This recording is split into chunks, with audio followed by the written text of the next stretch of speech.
এরপরে প্রশ্ন হলো, ভালো মৃত্যুর কিছু আলামত সম্পর্কে বলুন, অর্থাৎ কিভাবে বুঝতে পারবো কারণ মৃত্যুটি ভালো হয়েছে নাকি খারাপ হয়েছে, খারাপ মৃত্যুর আলামত কি?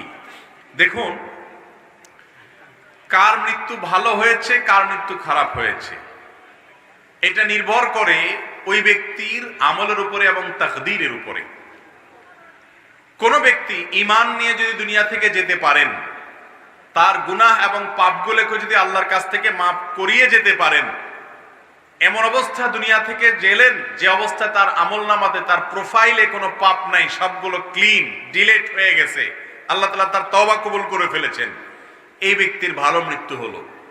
আরেকজন মৃত্যুবরণ করলেন, তার মাথার উপরে পাপের বোঝা, তার আমলনামাতে হরেক রকমের গুনাহ লেখা আছে, এগুলো সে মাফ করতে পারে নাই, চোখের পানি ফেলতে পারে নাই, রমাদান পেয়েছে সেই সুযোগ কাজে লাগাতে পারে নাই, তাহলে এই লোকটার মৃত্যুটা ভালো মৃত্যু হলো না, এটা হলো কপাল পড়া মানুষের মৃত্যু, হতভাগা মানুষের মৃত্যু।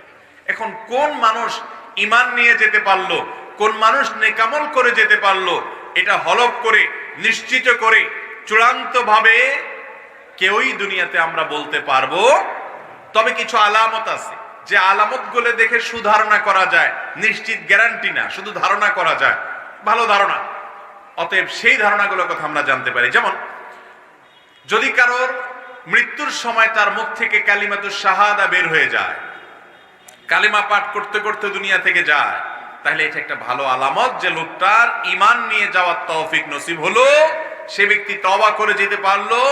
কারণ হাদিসে আসছে, নবী করিম সাল্লাল্লাহু আলাইহি ওয়াসাল্লাম বলেছেন, মান কানা আখিরু কালামিহি লা ইলাহা ইল্লাল্লাহ দাখালাল জান্নাহ, যে ব্যক্তির জীবনের শেষ কথা হবে লা ইলাহা ইল্লাল্লাহ, আশহাদু আল্লা ইলাহা ইল্লাল্লাহ, আল্লাহর একত্ববাদের সাক্ষ্য দিয়ে যে ব্যক্তি দুনিয়া থেকে গেল, সে ব্যক্তি জান্নাতে যাবে। এই হাদিস থেকে বোঝা যায় মৃত্যুর সময় কিছু মানুষ আছে, দেখবেন কালিমা পাঠ করতে করতে চোখটা বন্ধ করে, আছে না নাই? এটা হলো সৌভাগ্যবান মানুষের মৃত্যুর আলামত, ভালো মৃত্যুর একটা আলামত।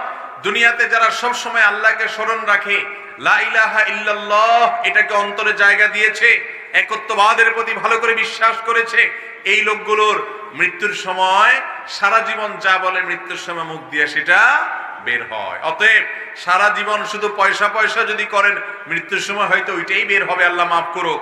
এই জন্য বেশি বেশি ঈমানের কথা বলতে হবে, কালিমাতুত তাওহীদ কালিমাতুশ শাহাদার কথা বলতে হবে। আল্লাহ আমাদেরকে তৌফিক দান করুন।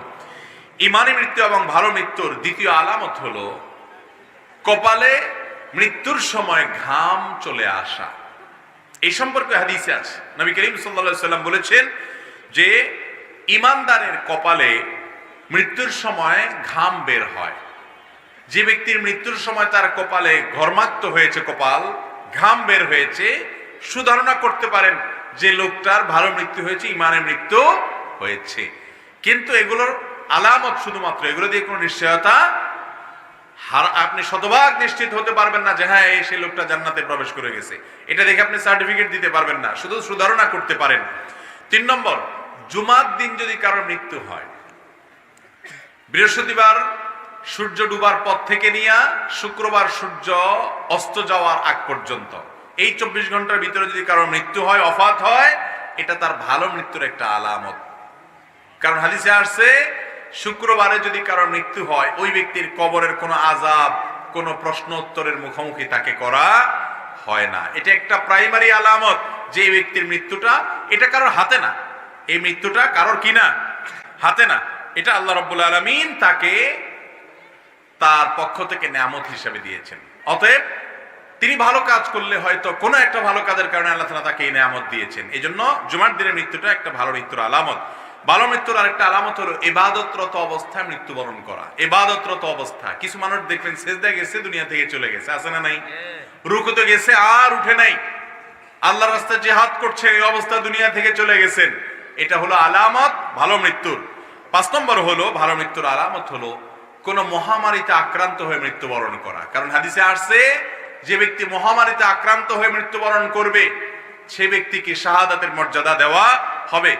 এরকম মহামারীর পাশাপাশি আরো কিছু মৃত্যুকে নবী করিম সাল্লাল্লাহু আলাইহি ওয়াসাল্লাম শাহাদাতের মৃত্যু বলেছেন। পানিতে পড়ে, পানিতে ডুবে, আগুনে পুড়ে, কোন গাড়ি বা কোনো কিছুর নিচে চাপা পড়ে, আকস্মিক যে মৃত্যুগুলো হয় এগুলোকে শাহাদাতের মৃত্যুর কথা বলা হয়েছে। এই মৃত্যুগুলোকেও যদি ইমানদার ব্যক্তির এরকম মৃত্যু হয় সেটাকে আপনি ভালো মৃত্যু হিসেবে ধরে নিতে পারেন।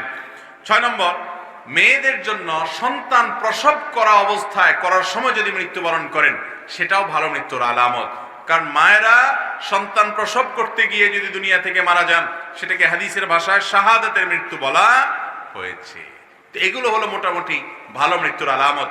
আল্লাহ রাব্বুল আলামিন আমাদের সবাইকে, আমরা যেন ভালো মৃত্যু নসিব হয় আমাদের, আমরা যেন ঈমানের সাথে যেতে পারি, নেক আমলের সাথে যেতে পারি, সেই তৌফিক আল্লাহ তাআলা আমাদের সবাইকে দান করুন।